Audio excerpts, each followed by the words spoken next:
Hello friend, नमस्कार। मेरे भोजपुरी देहाती गीत के चैनल पर जितने बहन भाई अम्मा चाची लोग जुड़े हैं, मैं सभी के लिए मंगल कामना करती हूँ कि आप लोग स्वस्थ रहें, मस्त रहें, अपना ख्याल रखें। देखिए, बहुत एक प्यारा विवाह गीत लेकर आई हूँ। अच्छा लगे तो कमेंट में आप लोग ज़रूर बताइएगा और अपना ढेर सारा प्यार दुलार दीजिएगा। जय माता दी।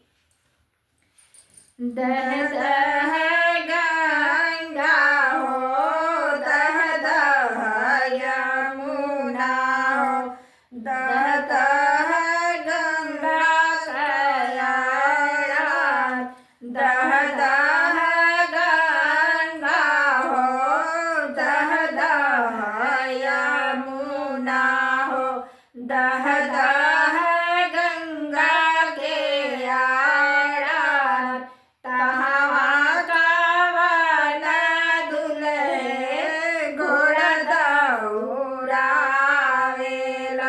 भरी जलई चलगा, तहवा कवन दुल्हे घोड़ा दौड़ावेला, भरी गलई चाबीछा, कहाँ मो देखबो मो बाग बगीचा हो, कहाँ मो देखबो ससुरा, कहाँ मो देखबो बाग बगीचा हो, कहाँ मो देखबो ससुरा, कहाँ मो देखबो बारी दुल्हनिया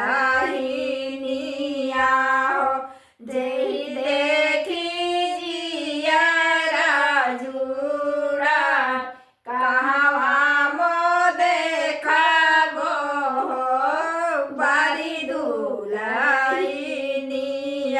हो, जेहि देखी जियरा जुड़ा, मड़वे में गोइठे में देखबो बाग बगीचा हो, दुआरे देखब ससुरा, गोइठे में देखबो बाग बगीचा हो, दुआरे पर देखबो ससुरा, मड़वे में देखबो बारी दुल्हनिया हो, जेहि देखी जियरा जुड़ा, मड़वे में देखबो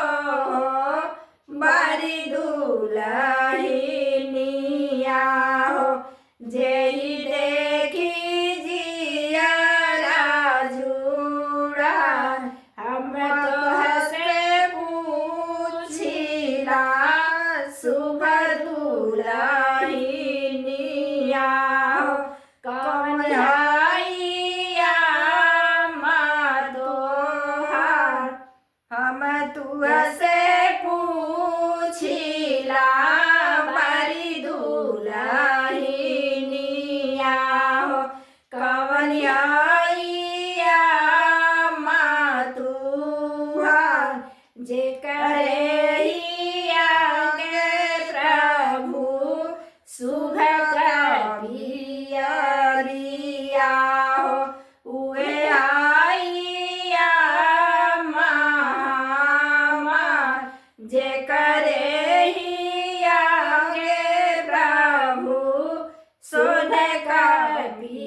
शुभ दुल्हनिया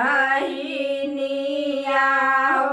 कवन आई चाची तुहार जेकर ही अंग प्रभु रेशम कर साड़िया हो। उहे आई चाची हमार जेकर ही अंगे प्रभु रेशम कर साड़िया हो। उहे आई चाची हमार हम तुहसे पूछिला शुभ दुल्हनिया हो। कवन आई भाभी तुहार हम तुहसे पूछिला शुभ दुल्हनिया हो। कवन आई भाभी तुहार जेकर ही लीलरा पे सोने काठी कुलिया हो। उहे आई भाभी हमार जेकर ही लीलरा पे सोने काठी कुलिया हो। उहे आई भाभी हमार हम तुहसे पूछिला शुभ दुल्हनिया हो। कवन आई बहिना तोहार हम तुहसे पूछिला शुभ दुल्हनिया हो। कवन आई बहिना तोहार जेकर ही आगे प्रभु सोने का चो